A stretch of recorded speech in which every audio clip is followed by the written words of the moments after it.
चलिए हम लोग बात कर रहे थे समतल में गति, मोशन इन प्लेन। ठीक है, तो इसमें हम बोल रहे थे आपको कि अदिश व सदिश राशियाँ कैसी होती हैं। तो हमने आपको बताया था कि अदिश राशि ऐसी राशियाँ होती हैं जिनमें केवल परिमाण होता है। ठीक है इसका एग्जाम्पल है, जैसे दो बिंदुओं के बीच की दूरी ज्ञात करनी है, किसी वस्तु का द्रव्यमान है, तापक्रम है या कोई समय है। ठीक है, ये सारी चीज़ें क्या होती हैं, अदिश राशि के रूप में होती है, मतलब वेक्टर यूनिट होती है। ये अदिशों को हम ठीक वैसे ही जोड़ या गुणा भाग कर सकते हैं जैसे कि हम नॉर्मल संख्याओं का कर सकते हैं। ठीक है, इसी तरह से हमने बताया था कि जो सदिश राशि होती है वह राशि होती है जिसमें परिणाम और दिशा दोनों पाया जाता है तथा योग संबंधी त्रिभुज के नियम का यह पालन करती है। ठीक है, यह समानांतर चतुर्भुज के योग संबंधी नियम का पालन करती है। ठीक, इसके उदाहरण है विस्थापन है, वेग है, त्वरण है तथा बल है, ये सब इसके उदाहरण है। तो लिख लीजिए जरा। सबसे पहले लिखिए अदिश राशि, वेक्टर यूनिट। ऐसी राशियां जिनमें केवल परिमाण होता है, जिनमें केवल परिमाण होता है, दिशा नहीं होती, उन्हें अदिश राशि कहा जाता है। जैसे दो बिंदुओं के बीच की दूरी, डिस्टेंस बिटवीन टू पॉइंट्स, दो बिंदुओं के बीच की दूरी, मास ऑफ एनी ऑब्जेक्ट, किसी वस्तु का द्रव्यमान, मास ऑफ एनी ऑब्जेक्ट, किसी वस्तु का द्रव्यमान, टेम्परेचर, तापक्रम एवं वह समय जिस पर कोई घटना घटित होती है, that time on which any event occur, वह समय जिस पर कोई घटना घटित होती है, that time on which any event occur. ठीक है, अदिशों को हम ठीक वैसे ही जोड़ सकते हैं, जोड़, घटा, गुणा या भाग कर सकते हैं। अदिशों को हम ठीक वैसे ही जोड़, घटा, गुणा व भाग कर सकते हैं जैसे कि सामान्य संख्याओं को। दूसरा लिखिए सदिश राशि, स्केलर यूनिट।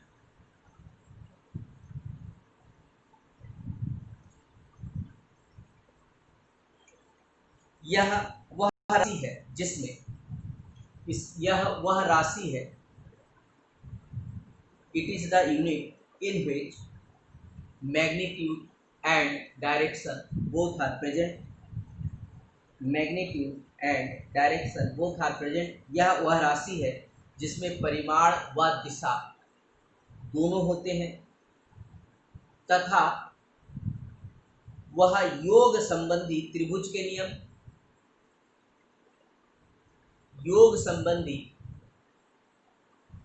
नियम या समानांतर चतुर्भुज को कहते हैं पैरेललोग्राम और त्रिभुज को कहते हैं ट्रायंगल। ठीक है, यह योग संबंधी त्रिभुज के नियम या समानांतर चतुर्भुज के योग संबंधी नियम का पालन करती है। समानांतर चतुर्भुज के योग संबंधी नियम का पालन करती है।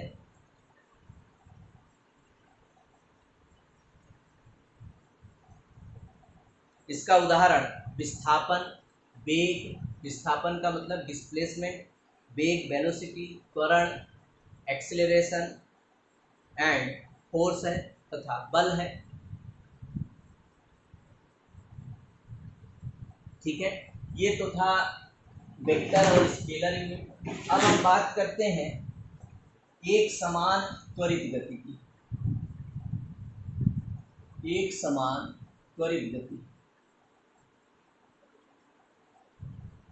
मतलब यूनिफॉर्मली एक्सीलरेटेड मोशन।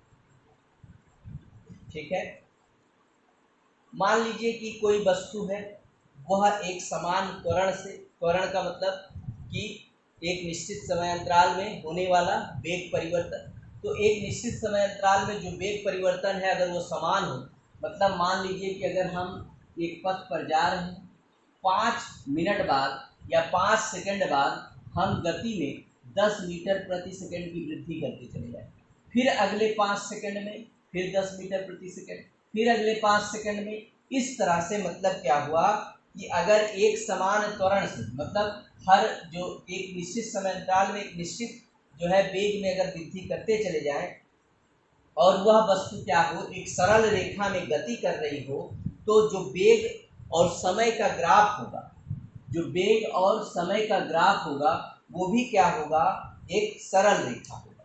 ठीक है, मतलब अगर ये वेग है और ये समय है, ठीक है, तो इसमें जब एक समान त्वरित गति होगी तो ये भी क्या होगा, एक सरल रेखा में गति होगी, तो इसकी भी गति क्या हो जाएगी, यह सरल रेखा में होगी। मतलब ये जो सरल रेखा है यह रिप्रेजेंट कर रही है कि क्या हो रहा है, एक निश्चित समय अंतराल में जो वेग में एक निश्चित वेग में वृद्धि होती जा रही है। ठीक है, तो जब इस तरह से गति होगी तब हम उसे क्या कहेंगे कि वस्तु क्या कर रही है, एक समान त्वरित गति से क्या कर रही है, गति कर रही है। ठीक है, तो लिख लीजिए, यदि वस्तु एक समान त्वरण से, यदि वस्तु एक समान त्वरण से सरल रेखा में गति कर रही है, सरल रेखा में गति कर रही हो, तो वेग और समय का ग्राफ भी सरल रेखा होगा, वेग व समय का ग्राफ भी सरल रेखा होगा, जो कि समय अक्ष के साथ, एक्सिस अक्ष का मतलब एक्सिस, जो कि समय अक्ष के साथ कुछ कोण बनाती है, कुछ कोण बनाती है। अब अपने समझ के लिए ब्रैकेट में लिख लीजिए, इसका तात्पर्य यह है कि, इसका तात्पर्य यह है कि, ब्रैकेट में लिखिएगा कि वस्तु के वेग में एक निश्चित समय अंतराल के पश्चात, वस्तु के वेग में एक निश्चित समय अंतराल के पश्चात एक समान वृद्धि हो रही है, एक समान वृद्धि हो रही है।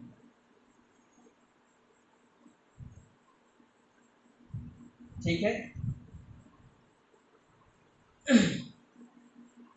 चलिए, ये था एक समान त्वरित गति से जब कोई होगी, कोई वस्तु गति कर रही होगी तो उसका जो समय और वेग ग्राफ होगा वो क्या होगा, एक सरल रेखा के रूप में होगा।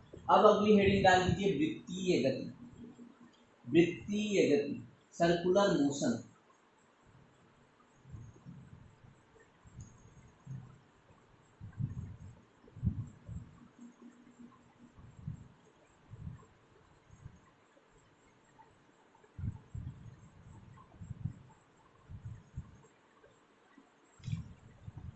जब कोई वस्तु किसी वृत्ताकार मार्ग में गति करती है, ठीक है, कोई वस्तु है, ये क्या कर रहा है, इस वृत्ताकार मार्ग पर गति कर रहा है, तो इसकी जो गति है जो कि इस वृत्ताकार मार्ग पर कर रहा है उसे को ही हम क्या कहेंगे, वृत्तीय गति कहते हैं। यदि कोई वस्तु एक समान चाल से गति कर रही है तो इसकी गति को क्या कहेंगे, समरूप या एक समान वृत्तीय गति कहेंगे। ठीक है, इस दशा में जो इसकी गति होगी, जब कोई वस्तु वृत्तीय गति करती है तो उसकी गति क्या होती है, सदैव त्वरित गति होती है। इसका कारण क्या है कि मान लीजिए कोई वस्तु है यहाँ पर था और इसका वेग इस दिशा में लगा, जब यह वस्तु आया यहाँ पहुँचा तो इसकी दिशा क्या होगी, बदलती रहती है। जब कोई वस्तु की दिशा बदलती रहेगी तो क्या हो जाएगा, इस पर जो लगने वाला बल है आंतरिक क्षेत्र में, ये भी क्या होता रहेगा, चेंज होता रहेगा। ठीक है, ये जो बल है ये क्या होता रहेगा, ये भी बदलता रहेगा। और ये जो अंदर की ओर लगने वाला बल है, ये कौन सा बल है, ये है त्वरण, जो कि कितना है, b square upon r. B इसमें क्या है, इस वस्तु का वेग। तो जब कोई वस्तु किसी वृत्तीय पथ पर गति करती है तो उसकी गति कैसी होती है, त्वरित गति होती है। क्यों होता है ऐसा? त्वरित मतलब एक्सिलरेटेड मोशन होता है। और इसका ऐसा क्यों होता है? क्योंकि हर पॉइंट पर इस जो वस्तु है इसकी दिशा बदल जाती है, जिसके कारण इसके दिशा को बनाए रखने के लिए क्या होता है, जो केंद्र होगा, जिस केंद्र के सहारे ये गति कर रही है, उससे इस वस्तु को इस केंद्र पर बनाए रखने के लिए भीतर की ओर क्या काम करेगा, एक बल को काम करना पड़ेगा, तभी यह वृत्तीय गति करती रहेगी। अगर इस पॉइंट पर यह बल अंदर की ओर नहीं लगा तो क्या हो जाएगा, ये वस्तु सीधा चली जाएगी। लेकिन चूंकि क्या होता है, ये इस पर एक केंद्र की ओर एक बल कार्य करता है, जिसके कारण यह अपनी वृत्तीय गति को बरकरार रख पाता है। और जैसे जैसे हर पॉइंट पे जाता है वैसे वैसे उसकी दिशा में क्या हो जाता है, बदलाव होता चला जाता है। लेकिन जो अभिकेंद्र त्वरण होगा, जो त्वरण होगा, ये सदैव क्या होगा, उस केंद्र की ओर ही लगेगा।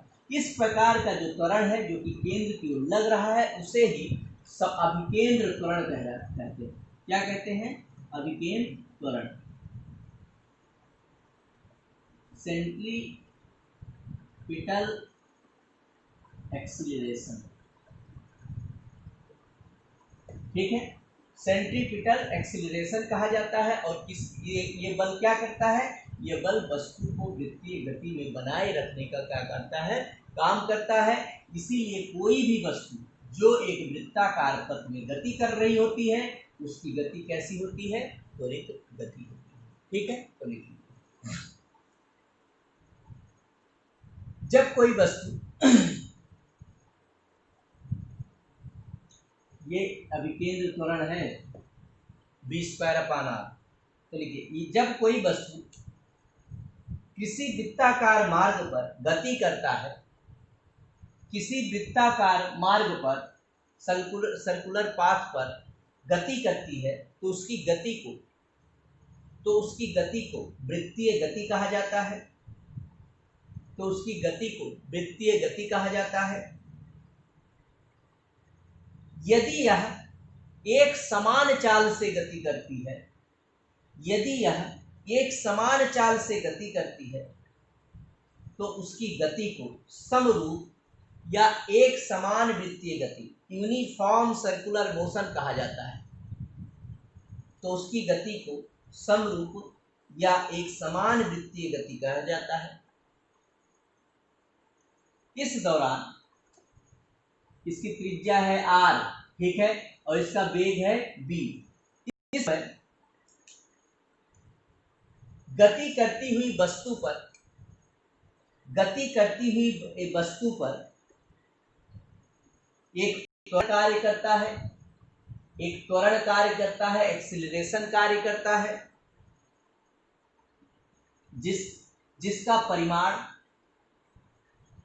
जिसका परिमाण बी स्क्वायर अपॉन आर होता है, जिसका परिमाण बी स्क्वायर अपॉन आर होता है। एवं इसकी दिशा सदैव वृत्त के केंद्र की ओर होती है, सदैव वृत्त के केंद्र की ओर होती है। इस प्रकार के त्वरण को अभिकेंद्र त्वरण कहते हैं, अभिकेंद्र त्वरण कहते हैं। अतः एक समान वृत्तीय गति त्वरित गति होती है। गति त्वरित होती है, त्वरित गति मतलब त्वरित होती है, मतलब एक्सीलरेटेड होती है, क्योंकि वृत्त के प्रत्येक बिंदु पर वेग की दिशा बदल जाती है। तो जब वेग की दिशा बदल जाएगी तो वस्तु को खींचने के लिए उसके केंद्र पर, इस वृत्त के पथ पर बनाए रखने के लिए क्या होगा, एक अंदर की ओर बल कार्य करेगा, जो कौन सा बल होगा, अभिकेंद्र त्वरण होगा। ठीक है, इसीलिए कोई भी वस्तु जो एक समान वृत्तीय गति कर रही है, उसकी गति कैसी होती है, उसकी गति एक्सेलरेटेड होती है या त्वरित गति होती है।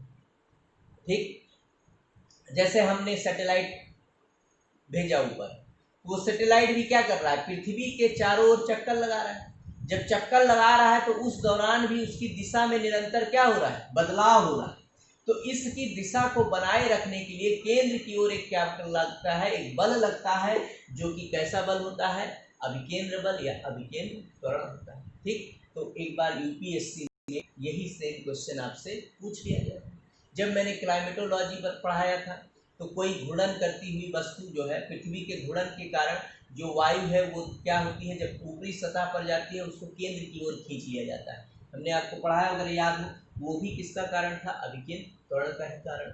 ठीक, चलिए ये तो हो गया कौन सा, वृत्तीय गति। अब लिख लीजिए कोणीय वेग, एंगुलर वेलोसिटी।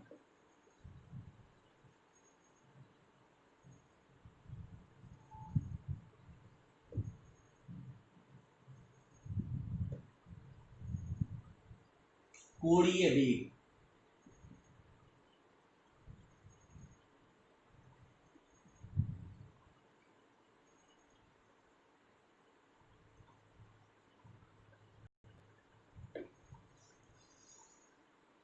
कोई वस्तु जो कि वृत्ताकार पथ पर गतिशील है, ठीक है, तो मान लीजिए यहाँ पर ये वस्तु है, ठीक है, तो इसको केंद्र से मिलाने वाली जो रेखा है, इस वस्तु को केंद्र से जो मिलाने वाली रेखा है, यह एक निश्चित समय में, ठीक है, निश्चित समय में जितने डिग्री घूम जाती है, मान लीजिए कि इस समय में यह वस्तु जो है क्या है, थीटा जो है घूम गया, तो जितना कोण घूम जाती है उसे ही हम क्या कहते हैं, कण का वेग कहते हैं, किसी वस्तु का जो है कोणीय वेग कहते हैं। समझ में आया, मतलब वृत्ताकार पथ पर गतिशील कोई वस्तु एक निश्चित समय में जितने एंगल का कोण बनाती है केंद्र पर, या जितने कोण से यह घूम जाती है, उसे ही उस वस्तु का, उस कण का कोणीय वेग कहा जाता है। अगर हम इसको मान ले O और इसको मान ले x, ठीक है, तो मानते हैं कि यह t सेकंड में, यह वस्तु क्या है, t सेकंड में थीटा कोण घूम जाती है, ठीक, थीटा कोण घूम जाती है, ठीक है। तो इस दौरान ये जो कोणीय वेग होता है इसे हम ओमेगा से रिप्रेजेंट करते हैं, किससे, ओमेगा से रिप्रेजेंट करते हैं। तो ओमेगा बराबर हो जाएगा थीटा बाई टी, ठीक है, मतलब जितने जितने समय में यह कितना कोण घूम गया, यही क्या कहलाता है, इसका एंगुलर वेलोसिटी कहलाता है। थीटा का मात्रक होता है रेडियन, और सेकंड का मात्रक, समय का मात्रक होता है सेकंड। तो जो कोणीय वेग है, एंगुलर वेलोसिटी है, इसका मात्रक होगा रेडियन पर सेकंड, ठीक है। तो लिख लीजिए, वृत्ताकार पथ पर गतिशील कण को, वृत्ताकार पथ पर, इसको बना लीजिएगा,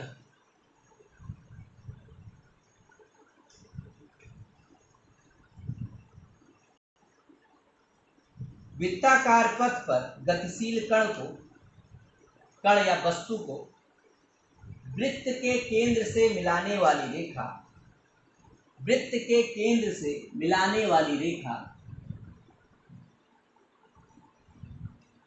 एक निश्चित समय में, एक निश्चित समय में जितने कोण से घूम जाती है, जितने एंगल से घूम जाती है या रोटेट हो जाती है, उसे ही उस वस्तु का, उसे ही उस वस्तु का कोणीय वेग कहा जाता है, कोणीय वेग कहा जाता है ओमेगा। यदि कोई वस्तु t सेकंड में थीटा डिग्री घूम जाए, तो कोई वस्तु t सेकंड में थीटा डिग्री घूमती है तो कोणीय वेग ओमेगा बराबर थीटा अपॉन टी, और थीटा को हम क्या कहते हैं, रेडियन में प्रेजेंट करते हैं पर सेकंड, ठीक है।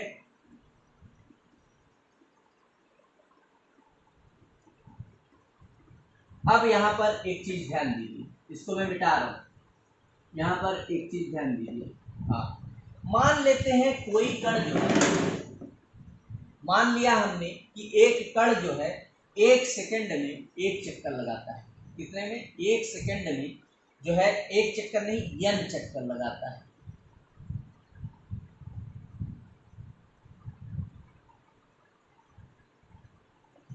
तो देखिए, तो ओमेगा बराबर हो जाएगा, यहां पर जो थीटा अगर 1 चक्कर लगाएगा तो ये कितना हो जाएगा? 360 डिग्री घूम जाएगा, और 360 डिग्री बराबर होता है 2 पाई। ठीक, 360 डिग्री बराबर 2 पाई, 180 डिग्री बराबर पाई। तो 2 पाई जो है चक्कर लगा लिया 1 सेकंड में। मान लेते हैं 1 चक्कर लगा रहा है, 1 चक्कर लगाने में कितने डिग्री घूम गया? 2 पाई घूम गया। और सेकंड कितना है? 1। ठीक है, तो बटे 1 हो जाएगा, तो इसका तो कोई वैल्यू है नहीं। और ये कितने चक्कर लगा रहा है? n चक्कर लगा रहा है। तो ओमेगा इक्वल टू क्या हो जाएगा? 2 पाई इंटू n हो जाएगा, क्योंकि एक चक्कर में जो रेखा OX है ये जो है क्या हो जाएगा? 2 पाई घूम जाएगा, मतलब 360 डिग्री घूम जाएगा।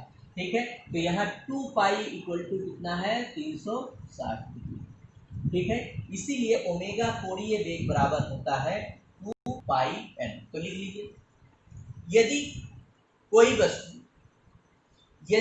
वस्तु 1 सेकंड में n चक्कर लगाता है, तो 1 सेकंड में n चक्कर लगाता है तो ओमेगा बराबर 2 पाई n, ब्रैकेट में लिखिए, क्योंकि एक चक्कर में रेखा OX बटे में n है, ये तो पूरा थीटा हो गया। ये जो क्या हो गया? ये थीटा हो गया अपॉन t हो गया। सही बता देते हैं, रुक जाइए। तो ओमेगा बराबर क्या हुआ? Theta upon t। और कितना चक्कर लगा रहा है 1 सेकंड में? n चक्कर लगा रहा है ना। और अगर एक चक्कर में कितना डिग्री घूमेगा? एक चक्कर में घूमेगा 2 पाई। ठीक है, 360 डिग्री। और t कितना है? 1 है, इंटू n हो गया। तो ये क्या हो जाएगा? 2 पाई n हो जाएगा। ठीक है, समझ में आई बात? तो लिख लीजिए, 2 पाई n लिखने के बाद ब्रैकेट में लिखिए, क्योंकि एक चक्कर में रेखा OX 2 पाई रेडियन में घूम जाती है, 2 पाई रेडियन में घूम जाती है।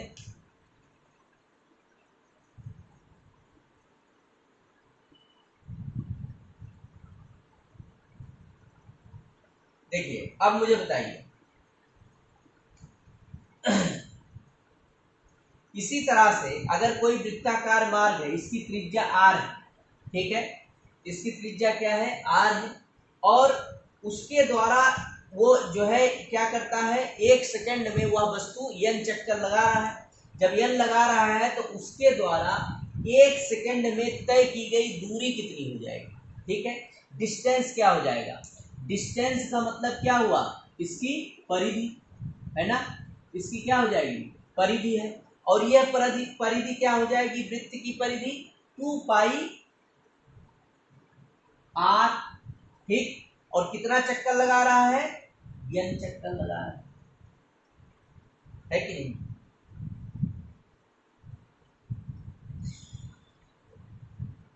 कितनी बात समझ में आई? जब वृत्त की परिधि क्या होता है? 2 पाई r इंटू n होता है। ठीक है, तो ये क्या हो गया? एक तरह से हमने क्या देख लिया? एक रेखा में वेग देख लिया ना। अगर हम इसको काट के हम इसको फैला दे तो एक क्या हो जाएगा? रेखा हो जाएगा। तो किसी कण का, पहले इतना बनाइए फिर उसके बाद देखते हैं।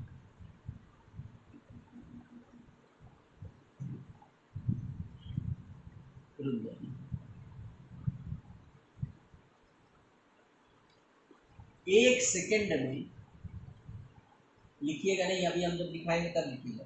1 सेकंड में चली गई दूरी बराबर क्या हो जाएगा?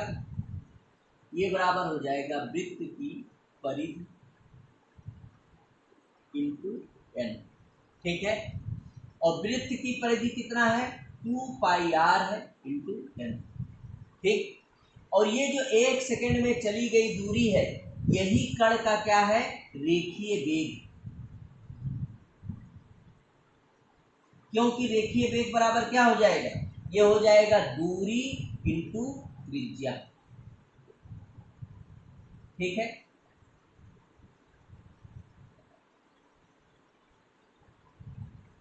तो अगर यहां से यहां तक इसकी कोणीय दूरी क्या है, इसकी कोणीय दूरी है 2π, है ना।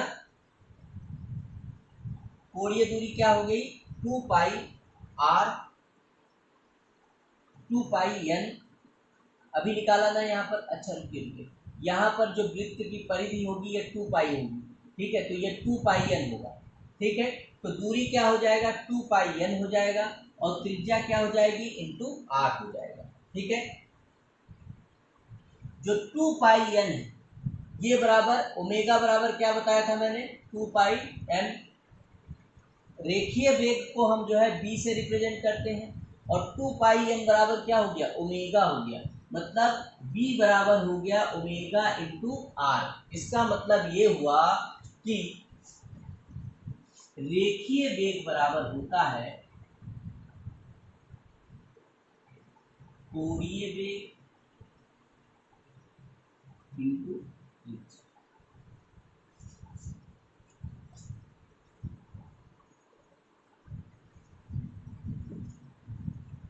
गुणे त्रिज्या,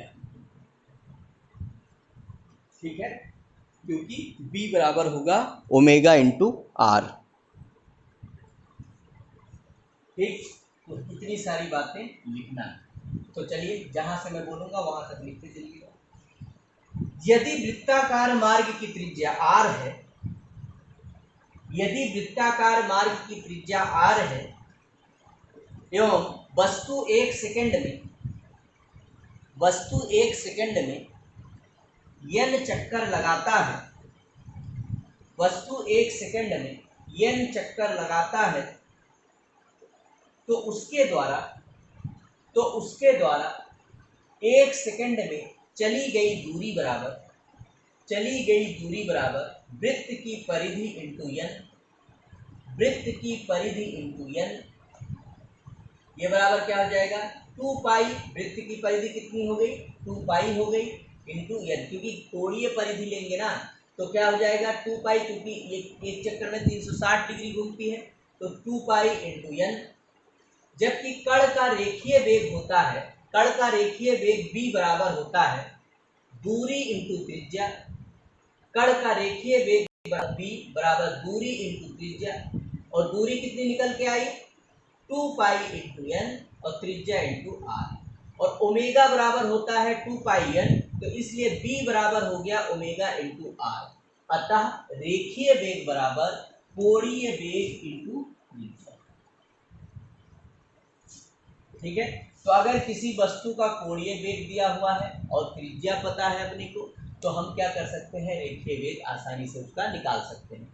इसी प्रकार से कोणीय वेग और रेखीय वेग दिया हो तो त्रिज्या निकाल सकते हैं, रेखीय वेग और त्रिज्या दिया हो तो हम क्या कर सकते हैं, कोणीय वेग निकाल सकते हैं, ठीक है। चलिए लिख लीजिए अगला पॉइंट, अगला जो वो है, रहने दीजिए कल ही पढ़ाते हैं उसको, ठीक है। क्योंकि उसमें जो है कई सारी चीज़ें बतानी है, बीच में फिर छोड़ना पड़ जाएगा, ठीक है। देखिए इसको हल्के में मत लीजिए। आजकल जो है क्या हो रहा है, फिजिक्स से काफ़ी सारे क्वेश्चन आपसे पूछे जा रहे हैं, तो थोड़ा सा सीरियसली ही पढ़िएगा। देखिए अभी जो है बार बार ये बात कही जा रही कि बच्चे कहीं ना कहीं जो हिंदी बेल्ट के बच्चे हैं वो कंपटीशन में पीछे छूटते चले जा रहे हैं। हिंदी बेल्ट के माध्यम की बात नहीं, हिंदी बेल्ट के बच्चे पीछे छूटते चले जा रहे हैं, ठीक। तो वहाँ पर क्या करिए, इसके लिए कोई भी सिलेबस का कोई भी कोना मत छोड़िए। बहुत आसान तरीका है कि अच्छे से पूरा सिलेबस कवर करिए, जो मैं हमेशा सिखाता हूँ आप लोगों को। एक बार जब आपकी तैयारी आज हो जाएगी तो आप पे एक कॉन्फिडेंस आ जाएगा और अपने आप बेटर कर लेंगे, ठीक है, तब हमारी भी ज़रूरत आपको नहीं पड़ेगी। तो थोड़ा सा सीरियसली होके पढ़िए, अगर नहीं समझ में आए फ़ोन करिए, पूछिए, वो तो स्वतंत्रता है ही, ठीक है, लेकिन थोड़ा सा इंटरेस्ट से पढ़िए। पेपर देने जाइए, लेकिन इस बार पेपर ऐसे मत देने जाइए कि भैया अब तो एकदम जान लड़ा देंगे, ऐसा स्थिति अभी आपकी आई नहीं है।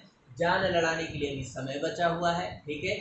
जिस समय आप तैयार हो जाएंगे उस समय हम खुद आपसे कहेंगे कि अब आपका समय है कि जब आपको जान लड़ा देना है। तो क्लास मत बंद करिए, इस पर रेगुलर रहिए, बाद में जो है जो भी 1-2 घंटा लगता है इसमें दीजिए, ठीक है। 2 घंटा आप यहाँ क्लास की बातों में दीजिए, वो बाकी जो है आप अपनी बाकी समय पढ़ाई करते रह सकते हैं, ठीक है। थोड़ा सा सीरियस होकर जितना समझा रहा हूँ समझ लीजिए, बाद में पता चला कि क्लास में हमने 20 से ही शुरू कर दिया तब दिक्कत हो जाएगी, ठीक। तो थोड़ा सा ध्यान से पढ़ लीजिए। चलिए आज के लिए इतना ही, धन्यवाद।